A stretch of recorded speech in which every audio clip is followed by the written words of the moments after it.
I'm a kitchen designer, and this is my before. We'll see you after. Hey Klover babes, welcome to another Klover tutorial. Today we're going to be working with Julia on your favorite spring look.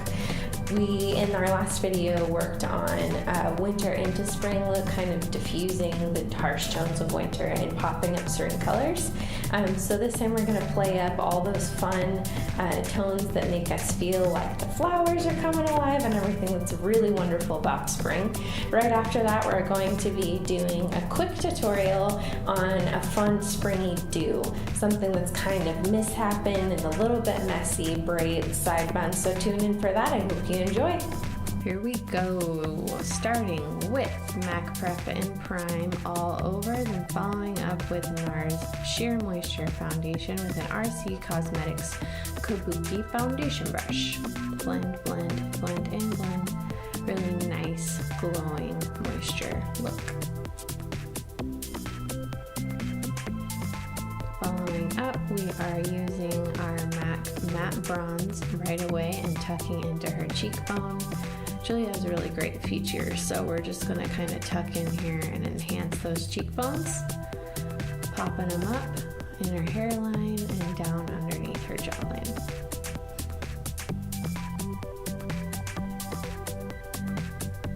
Next, we're going to go ahead and fill in her brows. She doesn't love her brows super dark, so I kind of met her in the middle. We're using Brow Zings in Medium by Benefit with a hard angle brush, filling in the back end of her brow a little bit more and then just softening up towards the front.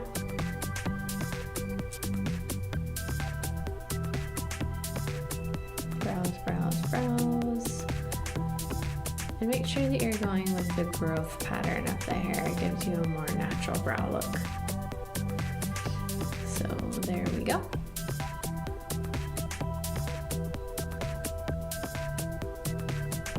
And then I am blending a MAC paint pot all over her eye.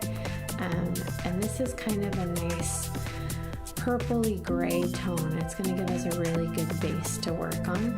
And then I'm covering that with MAC's Shroom, and that's kind of a cream tone. We're going to blend that throughout, then come back with Faint from the Naked Day 6 palette, and that's going to be right there in her contour. And I'm actually going to tuck all the way through to her tear duct. Make sure we're going on the brow bone instead of underneath. So follow that brow bone and then tuck into the tear duct, because if you go any lower with that color, it would just look a little dark. Then I'm following up with MAC's Rule, and this is going to give it more of like a brick tone, because that is just a straight orange shadow. So I'm using only a little bit of it, and then we're blending throughout. Then we come back in with the Faint, and we're just kind of darkening this up as we go along. It kind of creates a really nice cut crease, and on Julia, she doesn't have a heavy set eye, so it's kind of nice because it'll create some depth for her. Then we're coming in with some MAC Engraved Black Liner Pencil. We're going to tuck underneath her lash line, as well as kind of squeeze over the top, give it some dimension there. Then we're using the MAC Pearl Glide pencil, and this one is actually in their royal blue shade, and I'm using it on both sides as well. But the Pearl Glide's going to give it a nice iridescence to it, still looking really dark, but having a little bit more of a pizzazz.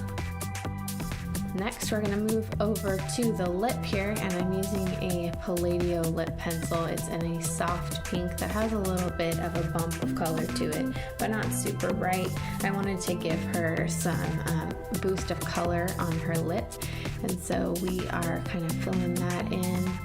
Leaves it nice and bright, and then we're going to use a little bit of Sephora's gloss. I threw on It Stick. It's actually a discontinued pencil by Benefit, but the NYX Wonder Pencil would work totally fine. And then we throw the Sephora gloss on top. Now on to our fun summer do.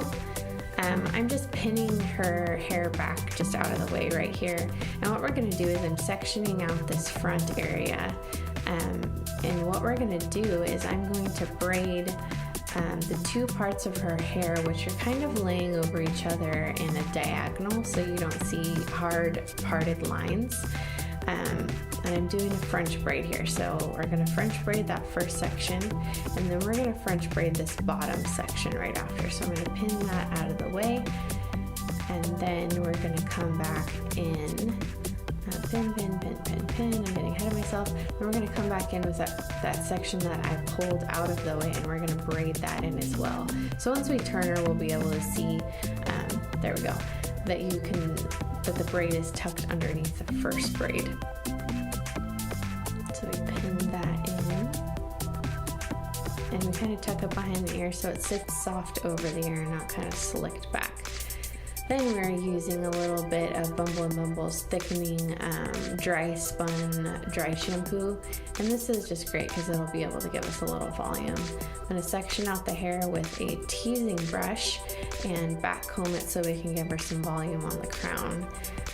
This teasing brush is the business. If you guys have fine hair that doesn't hold its shape very well, this is the way to go.